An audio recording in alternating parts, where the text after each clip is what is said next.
This is the Accsoon CineEye 2. And why I wanted to make this video is because it can help out photographers too, especially with behind the scenes content, which I'm a huge fan of when it comes to actually implementing video content into your photography work.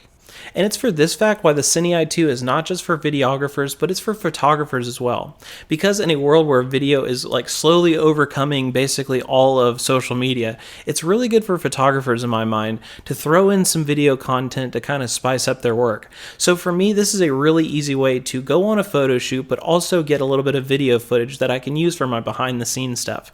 I know I've talked about that recently a lot, but it's kind of the way that Instagram is definitely going. So if you're on Instagram or you do TikToks or Reels or even YouTube content where you're trying to show behind the scenes content, this is a great way to actually record what your camera is actually seeing. So not only do you actually get like the camera in the photo image, but you also get the settings that you had it set to. You can actually show the actual focal point itself, and when it changes, you can show all of that kind of stuff. You can show the menus realistically if you wanted to, but I just think it's a really good way to actually implement some of that video content into your photo work. However, there are a couple of caveats with the CineEye 2 that I think I should mention in all fairness, because this package, in my opinion, does not come ready to shoot. This is going to take external batteries. So that means you could have more capacity because you can get bigger batteries, you can have more of them. But my big gripe here is the fact that over external internal is the fact that they do not ship any batteries with the unit itself. Everything you buy as far as batteries, you're going to have to buy extra. Now, if you use Sony batteries because you have Sony equipment, no big deal. But for a Canon user like me, this means that I had to go out and buy two individual batteries basically to even get to use the unit itself. So for me, I would like to see that included in the box, at least one if it's going to be external, and then I can buy other ones, but realistically they don't. So if you're thinking about getting this, you're also going to need a battery unless you already have these Sony FP batteries. Now the second caveat and thing you're going to have to buy separately is a connection cord. The original unit actually shipped with like several different connections for most modern cameras. Now this one does have HDMI, and most cameras either have HDMI or mini HDMI, but it doesn't come with a cord. So this is one more thing that you're gonna have to buy separately. Now the third caveat is for photographers specifically.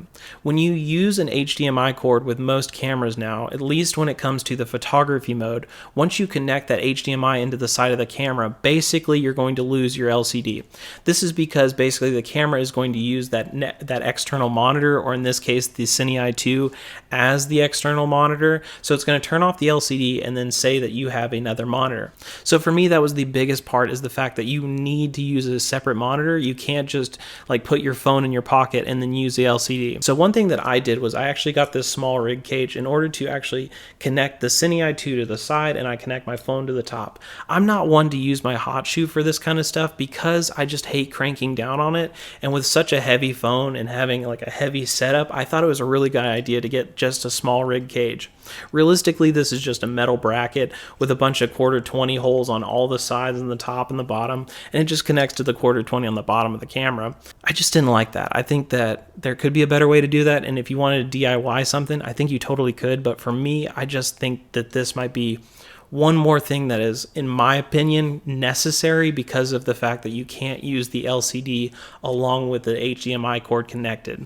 So this is just for photographers, but it's something to think about as well. Now, beyond all of those caveats, I think the Accsoon CineEye 2 is a great idea when you're trying to record those settings, because realistically, if you're okay with getting a new HDMI cable or another battery, or possibly the most expensive of the three, which is something like a cage for your camera, if you're okay with those three things, this is a very affordable way to actually record the EVF or OVF settings of your camera.